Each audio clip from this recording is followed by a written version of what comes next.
26, hermanos, si me ayudan. Dice, y mientras comían, tomó Jesús el pan y bendijo, y lo partió y dio a sus discípulos. Y dijo, tomad, comed, esto es mi cuerpo. Y tomando la copa, y habiendo dado gracias, la dio diciendo, bebed de ella todos, porque esto es mi sangre del nuevo pacto, que por muchos es derramada para remisión de los pecados. Amado Dios, gracias por tu palabra. Háblanos a través de ella, bendice nuestras vidas por tu palabra. Amado Cristo, que esta palabra se quede plantada dentro de nuestros corazones, que esta palabra nos ministre, mi Dios y mi Rey. Muchas gracias por ella. Bendice a cada uno a través de esta tu santa palabra, en el nombre de Jesús. Amén. Tome su lugar, hermano, y vamos a hablar de este tema maravilloso que es la institución de la Santa Cena. El Señor nuestro Dios, todo el mundo ha visto esto, lo pasan en televisión, lo pasan en diferentes programas, y es lo que es la Santa Cena. Amén. La Santa Cena, que muchos no le llaman así, la Biblia nos enseña que el día que Jesús iba a ser crucificado, celebró lo que los judíos llaman la Pascua. Pero en esa Pascua, Él celebró lo que sería para nosotros la Santa Cena. Amén.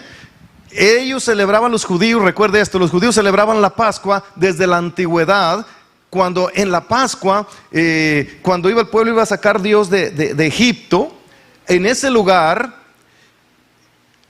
cada uno de ellos tenía que matar un cordero, con la sangre pintar los dinteles de la puerta y comer el cordero adentro de su casa, y allí era donde Dios estaba dándoles el nuevo pacto, que para ellos era el nuevo pacto de la ley, donde los sacaba de la esclavitud. Los sacó desde allí con ese nuevo pacto, que es el pacto de la ley. Ese pacto estuvo vigente hasta la cruz de Cristo. Era la ley de los judíos. En esa ocasión, celebrando cada año esa Pascua, Jesús va a celebrar esa Pascua, pero lo convierte en lo que es la Santa Cena que nosotros conocemos ahora. Amén. En ese momento Jesús estaba con sus discípulos. Dice que tomó el pan y lo partió, y les dio a sus discípulos, y les dijo, coman todos de él, porque este es mi cuerpo, que por ustedes o por muchos es partido. Después tomó la copa y la dio a sus discípulos y le dijo que todos tomaran de ella, porque eso era su sangre, que por muchos era derramada para remisión de los pecados. La sangre del nuevo pacto. Para nuestro Señor Jesucristo está hablando el nuevo pacto. No el pacto de la ley, pero el pacto de la gracia. Y esto cuenta mucho, hermano. Hay que tener esa mente abierta, saber que el pacto de la ley es el que vivieron los judíos. Termina en la cruz del Calvario y empieza el nuevo pacto, que es el pacto de la gracia, donde por gracia somos salvos. Entonces era por la ley, ahora por la gracia. Es mucho mejor la gracia que la ley, amén. En el pacto antiguo, bueno, si hay algún judío, usted tenía esperanza. Pero aquí no creo que haya judíos. Así que no teníamos esperanza en ese pacto. Era el pacto de la ley. Pero en el nuevo pacto hecho con la sangre de Jesucristo, sí tenemos derecho. Sí nos abrió la puerta a todos los que vengamos a Jesucristo. Esa sangre es la del nuevo pacto. Mismo Jesús lo dijo, es la sangre del nuevo pacto. Con ese pacto, hermano, nos abre puertas el Señor. Derecho a acercarnos a la santidad de Dios, derecho a ser salvos, derecho a ser pueblo de Dios. Todas esas bendiciones vienen por este nuevo pacto que hizo el Señor. Y ahí, celebrando la primera Santa Cena, se habla de este nuevo pacto. Amén, es una bendición. Ahora, lo que a mí me llama la atención es la tristeza que había en Jesús al hacer ese pacto. Porque el primer pacto se hizo con la sangre de cordero. ¿Estamos de acuerdo, iglesia? Sangre de corderos. Ponían en los dinteles de la puerta para que la muerte no entrara a su casa. Dice que pasaba el espíritu de la muerte y veía la sangre en los dinteles de la puerta, y esa era la señal para que aquel espíritu supiese que adentro había gente de Dios. Una marca de sangre era la señal. Pero es la misma señal ahora en este nuevo pacto. La sangre de Cristo es la señal en ti que eres hijo de Dios, que eres lavado, que eres cambiado, que eres transformado. La sangre de Cristo es la señal, y la sangre os será por señal. Sí, la sangre de Jesús, de que somos pueblo de Dios. Satanás ve la sangre de Cristo en ti y no te puede tocar. Hermano, es importantísimo este tema, porque cuando Jesús está celebrando esta primera Santa Cena, estaba muy triste, pues Él era el Cordero que iba a morir, y celebró la Pascua minutos antes, dándoles a comer de aquel pan y de aquella copa. Salieron de allí, dice, y se fueron al monte de los olivos, al jardín de los olivos. Y Él allí le dijo a sus discípulos: mi alma está muy triste hasta la muerte. En toda la vida de Jesús, usted no va a encontrar que haya dicho una palabra así, Jesús. Hasta en ese momento el Señor dijo: mi alma está muy triste hasta la muerte. La gente piensa que Jesús no estaba sufriendo, que porque era Dios, pero hermano, Él mismo lo declara, que había una tristeza dentro de Él. Fueron tiempos muy difíciles para la carne de nuestro Señor ahí. Él sabía perfectamente que Él iba a la cruz. Él sabía perfectamente que había que pagar nuestra salvación allí en ese sufrimiento. Y la carne tiembla, hermano. Aunque usted sea cristiano, cuando sabe que va a enfrentar la muerte, no me diga que usted no va a sentir temor. Todos sentimos temor. La carne tiembla. La carne de Jesús estaba en sufrimiento. Cuando llegan al monte, dice que se fue un poquito adelante y empezó a orar. ¿Y por qué cree usted que sudaba gotas de sudor mezclados con sangre? Por la intensidad del nerviosismo que había dentro de ese cuerpo, tenso por lo que le esperaba. Él sabía perfectamente que había que ir a ese sufrimiento. Y había esa oración, hermano, que el Señor sabía que no iba a ser contestada. Y oraba intensamente y le dijo a sus discípulos: oren conmigo. Mire, hermano, el Señor pidiéndole a sus discípulos: ayúdenme a orar. Y los dejó, y en una hora estaban dormidos. Y regresó, estaban dormidos ellos. Y se vuelve a ir a orar. Pero toda la iglesia sabe la oración de Jesús. ¿Qué decía Jesús en esa oración? Palabras que resaltaban de los labios de Jesús: Padre, si es posible que pase de mí esta copa sin que yo tenga que beberla, pero no se haga mi voluntad, sino la tuya. ¿Qué estaba diciendo Jesús? Si es posible que el ser humano venga a la salvación sin que yo tenga que pasar este dolor tan terrible, esto que me espera, la crucifixión, habrá una manera que ellos sean salvos sin que yo tenga que sufrir todo este sufrimiento. Y le preguntaba al Padre, y el Padre, hermano, no hablaba. Lo hizo otra vez, no hablaba. A la tercera vez, dice que un ángel se presentó para fortalecerlo, pero el Padre no habló, nada. Él entendió que tenía que ir a la cruz, que si él no iba, no había salvación, que si él no lo hacía, no iba a haber respuesta para el ser humano, no iba a haber salvación. Entonces fue. Para llegar a ese sufrimiento de llegar hasta la cruz a derramar su sangre, tal como estaba escrito en la antigüedad. Toda la sangre de Jesús tuvo que ser derramada en aquella cruz para la redención. Toda su sangre. La Biblia dice que Él estaba entre dos ladrones, Y estaban vivos los tres, clavados en las cruces, pero vivos. Y ellos hablaban, y uno injuriaba al Señor, el otro le pidió misericordia. El Señor le promete salvación a aquel crucificado. Acuérdense que eran dos ladrones, igual de pecadores, pero uno tuvo una actitud ante Jesús donde él clamaba por misericordia, y el otro le injuriaba. Muy distinto. Uno fue salvo, el otro fue condenado. Estos hombres vieron morir a Jesús. Primero que todos, él murió rápido, pero él ya estaba desangrado. Acuérdense que él venía siendo golpeado desde mucho atrás. Su cuerpo fue totalmente molido, dice la Biblia, destruido, desangrado. Así que no aguantó mucho pegado en aquella cruz cuando se le acabó su sangre.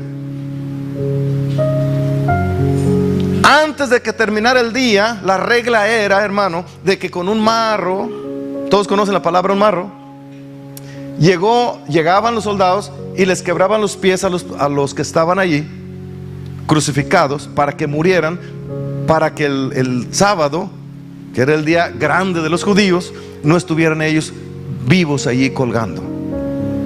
Entonces con un marro llegaban y quebraban los huesos aquí, porque ellos, hermano, por el anhelo de vivir de un ser humano, en los clavos que les ponían abajo, ponían la fuerza allí para no ahogarse, porque al levantar las manos se ahoga, se cierra aquí y se acabó el aire. Entonces ellos se ponían en esos clavos y se detenían ahí en los clavos, en las heridas de los pies, y ahí se sostenían para no ahogarse. Y cuando veían eso, les quebraban los pies para que ya no pudieran, y ahí se ahogaran y se murieran crucificados.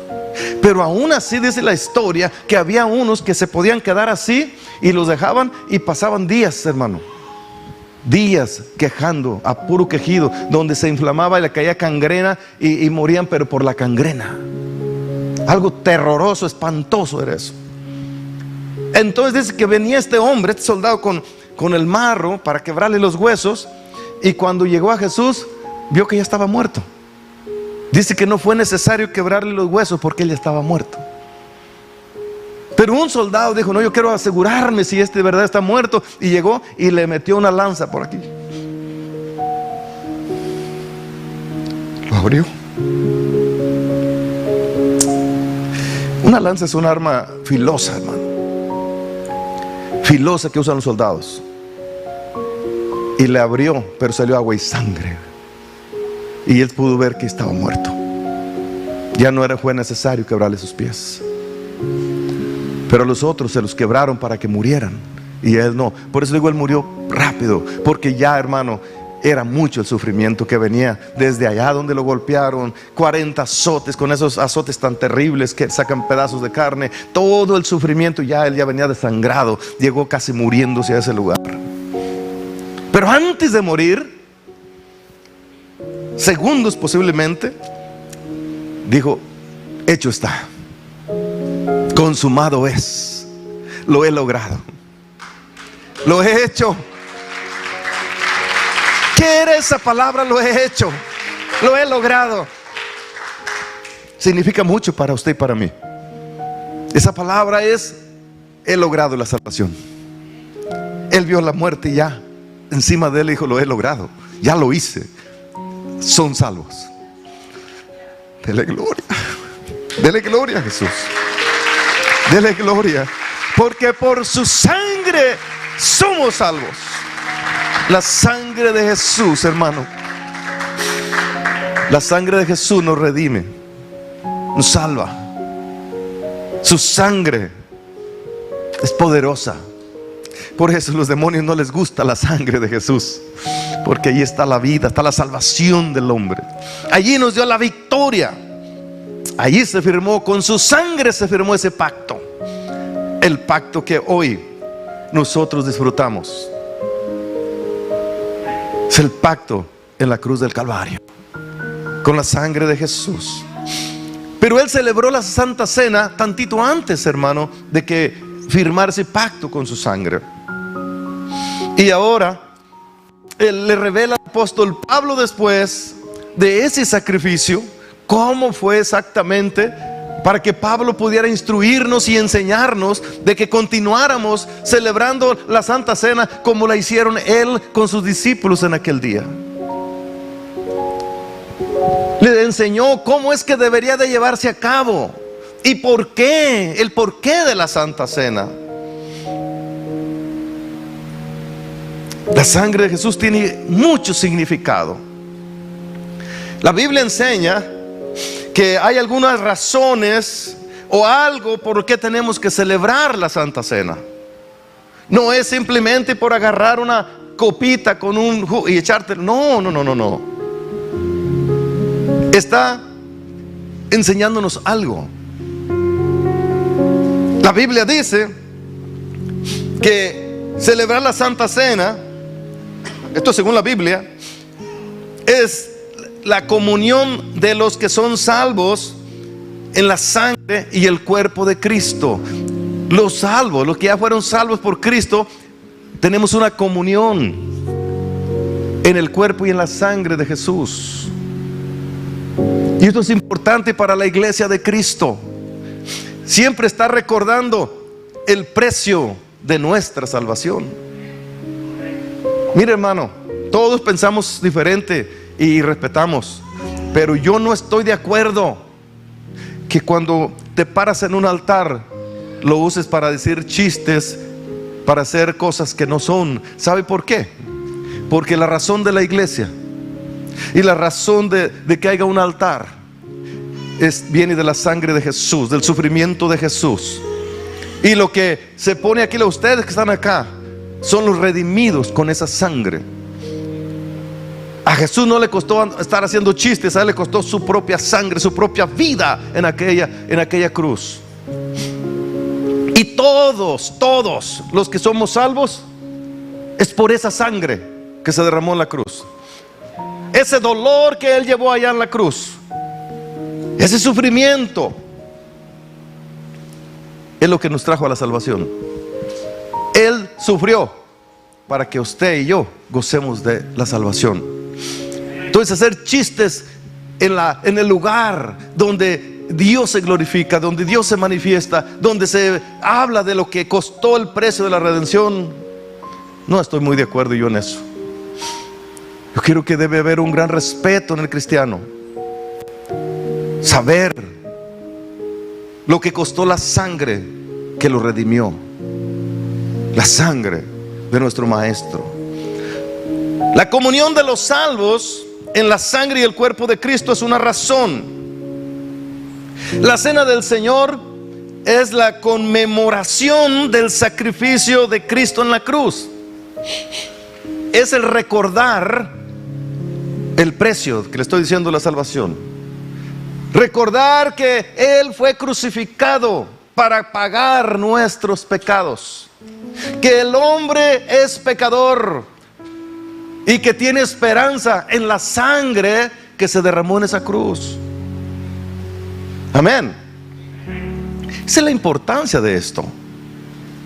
Entonces la Biblia nos habla de conmemorar, de conmemoración, gracias, de la sangre de Jesús, del sacrificio de Jesús en la cruz.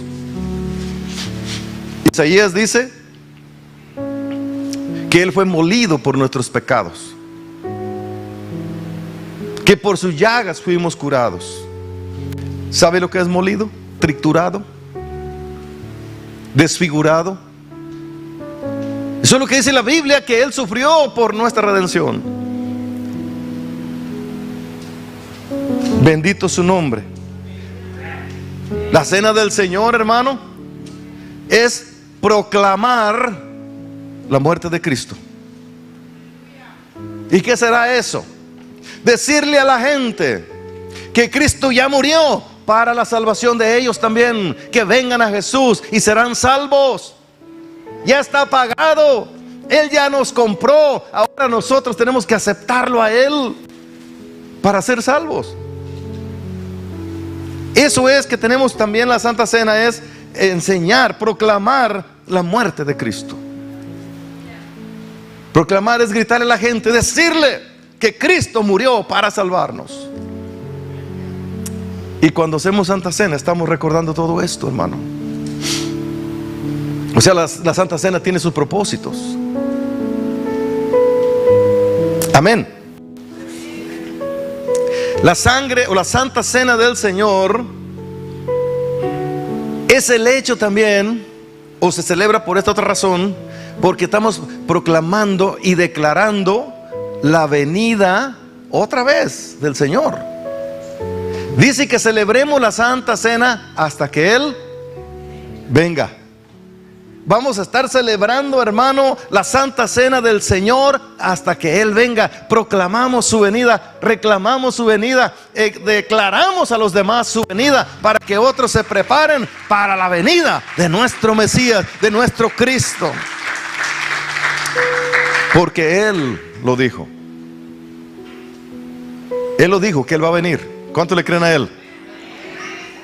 Y cuando habla la Santa Cena, está diciendo que lo hagamos hasta que Él venga. Y como no ha venido, hay que seguir celebrando Santa Cena. Mire, los judíos deberían de haber celebrado la Pascua hasta la cruz. Y lo hicieron ¿quiénes? Aquellos que aceptaron a Jesús. Pero todo el judío que no aceptó a Jesús sigue celebrando su Pascua, esperando algún Mesías. Pero de ahí en adelante la iglesia empezó a celebrar su Santa Cena, y la tiene que celebrar hasta el día que Jesucristo levante la iglesia de la tierra. Amén. Por eso son las razones, algunas de las razones por qué se celebra la Santa Cena. La Santa Cena también tiene un propósito más, es que su pueblo se reconcilie con su Señor. Un cristiano no se puede volver a rebautizar. Si un cristiano se apartó del Señor y sabe que pecó contra Dios, no puede decir, hermano, rebautíceme para que los pecados sean borrados. No, es un bautismo. Pero cuando un cristiano se apartó y vuelve a la iglesia y hay Santa Cena y quiere participar de esa Santa Cena, tiene que afirmarse al pacto del Señor, volver a pedirle al Señor limpieza de su vida con la sangre de Jesús y participar así de la Santa Cena, apartarse del camino que iba y volver a Cristo. Así que la Santa Cena también nos hace volver a restaurar nuestra vida en Cristo Jesús. ¿Tiene propósito la Santa Cena o no? Sí, grandes propósitos, que pudiéramos tomar un tema de cada uno de estos puntos ya mencionados. Así que la Santa Cena no es un simple vasito, ¿verdad, hermano? No es tomarte un juguito y un panecito, no. Es simbólico, pero es volver a reintegrarte al cuerpo de Cristo. Cuando un hombre sabe que ha pecado contra Dios, la mejor manera, venir al Señor, arrepentirse, buscar a Dios y empezar a participar de la Santa Cena. La Biblia dice que el que no participa de la Cena del Señor no tendría parte con Él. Pero también la Biblia nos enseña que tomar la cena indignamente puede traerle juicio al hombre, o inclusive muerte. ¿Qué quiere decir eso, hermano? Eso quiere decir que si un hombre participa de la Santa Cena y no tiene temor de Dios y sigue haciendo sus iniquidades, corre peligro. No tiene respeto por el Señor. Pero sí puede hacerlo aquel que se arrepiente y cambia su vida. Aquel hombre, aquella mujer que tiene temor de Dios. Porque aunque tengas temor de Dios, puedes ofender a Dios, ¿sí o no? Pero cuando tú vuelves arrepentido y tú quieres volver a reintegrarte al cuerpo de Cristo, qué mejor haciéndolo, humillándote y empezando a participar de la Santa Cena. Es participar de la sangre y del cuerpo, de la carne de nuestro Señor Jesús. Porque la iglesia somos miembros de su cuerpo. Hoy que la ciencia ha descubierto que hay millones en un cuerpo, imagínense nosotros en el cuerpo de Cristo. Millones. Hoy, hermano, voy a invitar a la reconciliación con Cristo. Si usted se siente que se ha alejado un poquito de Dios, yo le voy a invitar que participe de la Santa Cena si usted es bautizado, pero que haya un arrepentimiento genuino en nuestro corazón, que lo hagas de todo corazón, con humildad a tu Dios, y vengas y seas parte, porque el ser humano cuando peca solito se aparta del cuerpo de Cristo. Pero nos podemos unir otra vez más a ser parte de ese cuerpo a través del arrepentimiento y viniendo, hermano, y participar de la Santa Cena. Hoy lo vamos a hacer. Quiero hacer esta invitación ahora mismo a orar. A orar. A ponernos delante de Dios. Haga un análisis en su vida. Dice la Biblia, para celebrar Santa Cena hay que analizarnos a nosotros mismos. Analícese cada uno y participe así de la cena del Señor, dice la palabra. Amén. Así que cierre sus ojos ahí donde está mi hermano. Cierre sus ojos y empiece a hablar con Cristo para poder participar de esta Santa Cena. Allí donde está, cierra tus ojos. No mires a nadie. Habla con Dios. Puedes decirle: Señor Jesucristo, aquí estoy. Señor Jesucristo, reconozco mis faltas. Reconozco, Jesús, que me he alejado de ti y yo quiero estar contigo. Puede hablar con Jesús. Hable con Él. No tenga temor, hermano. No tenga miedo. Hable con el Señor. Llegue a una reconciliación con Cristo. Aleluya. Y después usted puede participar de la Santa Cena. Todos los que son bautizados pueden hacerlo si tiene un arrepentimiento delante de Dios. Si en su corazón usted no quiere arrepentirse, absténgase de participar de la Santa Cena. Si usted no es bautizado, tampoco puede hacerlo. Tendrá que entrar por el bautismo primeramente, que es para salvación. Ora con libertad a Dios. Amado Cristo, estamos en tu presencia, reconociendo que somos seres que cometen pecado. Límpianos, Señor, de todo pecado. Limpia nuestros corazones. Limpia nuestras vidas. Lávanos con tu sangre, amado Cristo. Queremos participar simbólicamente, Dios mío, de tu cuerpo y de tu sangre. Muchas gracias, Señor. Gracias, Dios, por el privilegio que nos das. Gracias, Jesús. Gracias, Dios.